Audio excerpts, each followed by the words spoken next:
संसद के दोनों सदन किसी साधारण विधेयक पर सहमत नहीं होते हैं तो राष्ट्रपति द्वारा संयुक्त बैठक बुलाई जाती है। ठीक है, संयुक्त बैठक देखिए कब बुलाई जाएगी, जब कोई विधेयक लोकसभा द्वारा तो पारित हो जाता है लेकिन राज्यसभा उसे अस्वीकार कर देती है तो संयुक्त बैठक बुलाई जाएगी। किसके द्वारा बुलाई जाती है? राष्ट्रपति के द्वारा। ये विशेष ध्यान रखिएगा। कोई, फिर से रिपीट करती हूँ मैं, लोकसभा द्वारा पारित हो जाता है कोई विधेयक लेकिन राज्यसभा अस्वीकार कर देती है तो बुलाई जाएगी संयुक्त बैठक। 6 मंथ तक उस पर कोई कार्रवाई नहीं करती है राज्यसभा तो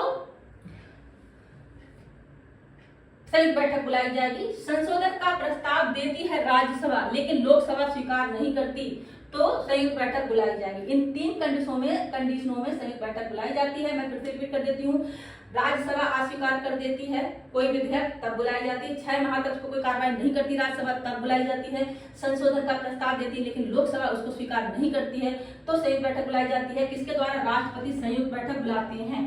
ओके जी, अब आपको आई थिंक समझ में आ जाएगा, याद रहेगा। देखिए, आज भारत के इतिहास में अब तक सिर्फ 3 बार संयुक्त बैठक बुलाई गई है। फर्स्ट टाइम 1961 में दहेज निरोधक विधेयक पर बुलाई गई थी।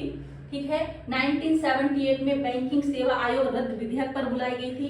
2002 में आतंकवादी विरोधी कानून कोटा विधेयक पर बुलाई गई थी। ठीक है, देखिए जो कोटा है और ये टाडा हुआ करता था, 2 कानून इससे पहले टाडा था। हम जब इंटरनल सिक्योरिटी पढ़ेंगे तो इन टॉपिक्स को बहुत अच्छे से पढ़ेंगे। ठीक है जी, तो उसको अभी यहाँ पे नहीं बताते हैं।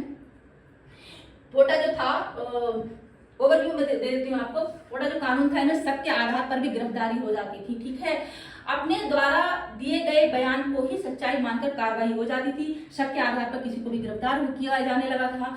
तो ये बहुत ज्यादा मतलब जैसे कोई सोशल वर्कर हो गए या मतलब बहुत ज्यादा लोगों को इससे परेशानी होने लगी, इसका गलत उपयोग होने लगा तो उसको 2004 में यूपी सरकार द्वारा इसको रद्द कर दिया गया।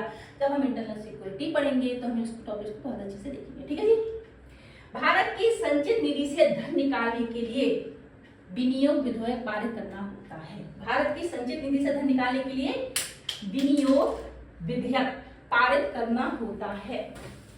ठीक है, आर्टिकल आपका देखिए, अगर विनियोग विधेयक जो है पारित न होने की स्थिति में संघ सरकार आर्टिकल 116 का यूज करती है।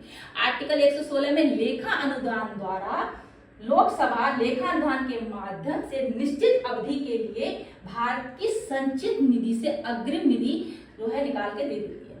ठीक है जी, तो जब विनियोग विधेयक पारित ना हो तो संघ